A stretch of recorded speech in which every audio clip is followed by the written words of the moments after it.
Our next guest is a world-renowned wild animal trainer and the host of Lucky Dog on CBS. And today he is here to help us cook up a pot of 3-bean chili for the Charleston Animal Society's 20th annual chili cook-off. Please welcome back our good buddy, Brandon McMillan. Welcome back, Brandon. Thanks for having me. We are so excited to have you here, and we're going to make award-winning chili in just a moment. But first, I want to talk about all the really great work you do helping cats and dogs find their forever homes. Tell us about Charleston Animal Society and everything they're doing over there. Well, Charleston Animal Society is one of the most recognized organizations in America that help animals.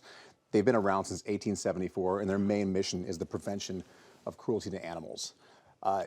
Every year, they help over 20,000 animals. Now, obviously, this year, there was a wrench thrown in the gears called COVID-19, so it put the brakes on it. Yeah, but they do a lot of really great work, and I know that you've been working very closely with them, and we're going to make this awesome chili because they have the chili cook-off coming up, and I think that you and I can maybe take it.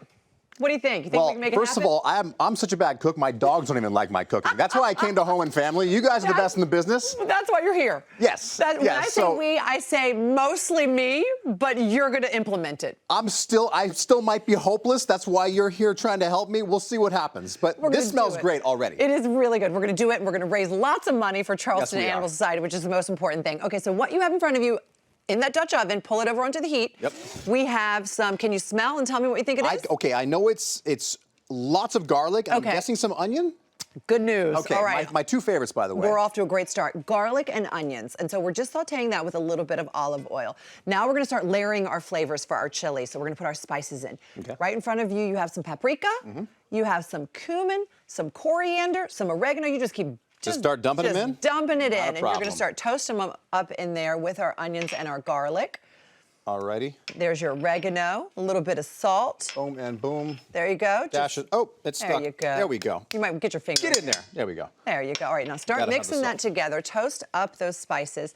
Now, right beside you, right beside the Dutch oven, are some finely chopped mushrooms. What I did was I took some cremini mushrooms and put them in a food processor and just chopped them up because they are going to take the place of any meat. So if you are someone who's a vegetarian or keeping with a plant-based diet, this is a really good way to still get that sort of hearty chili feeling when you're eating the chili. So go ahead and drop those little mushrooms in, and you can mix those around. You can use any mushrooms you want, by the way. It does not have to be the creminis. It can be anything you want.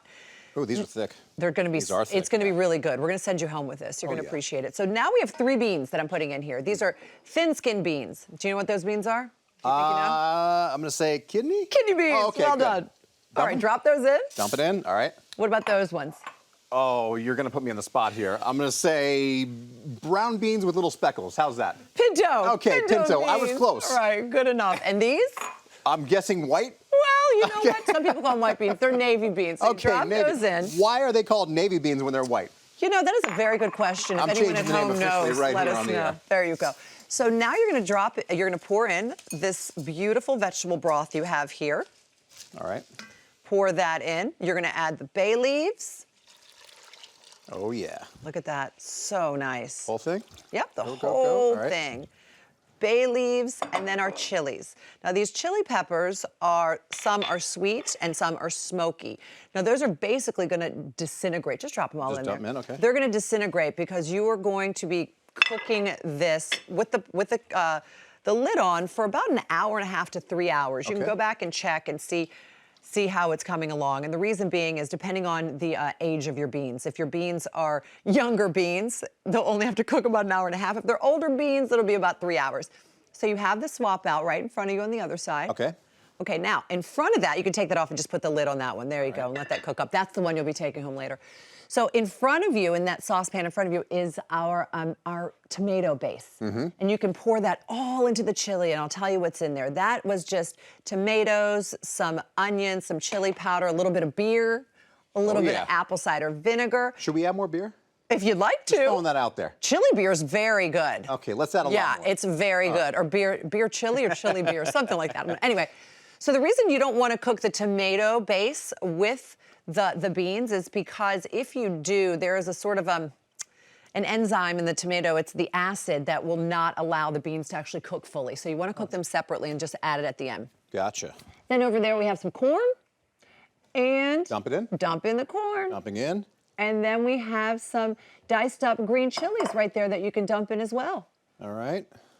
And you can stir it, serve yourself, garnish it with some sour cream, some scallions, and some cheese. And have at it, Brandon. We're good to go? We're good to go. And I'd love for you to tell everyone at home how they also can get involved with the Charleston Animal Society 20th Annual Chili Cook-Off and help us raise money. Well, they can always go to charlestonanimalsociety.org/chili cook-off for all the information.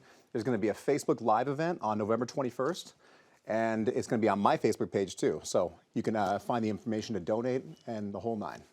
I'd like you to taste this because I want you to that see was my next thing. how well you did. All right. Brandon, I think you can win this. Really? Yeah. All right. Cool. Well, taste it. And you let me know. Because I created this whole recipe from scratch. Of course you did.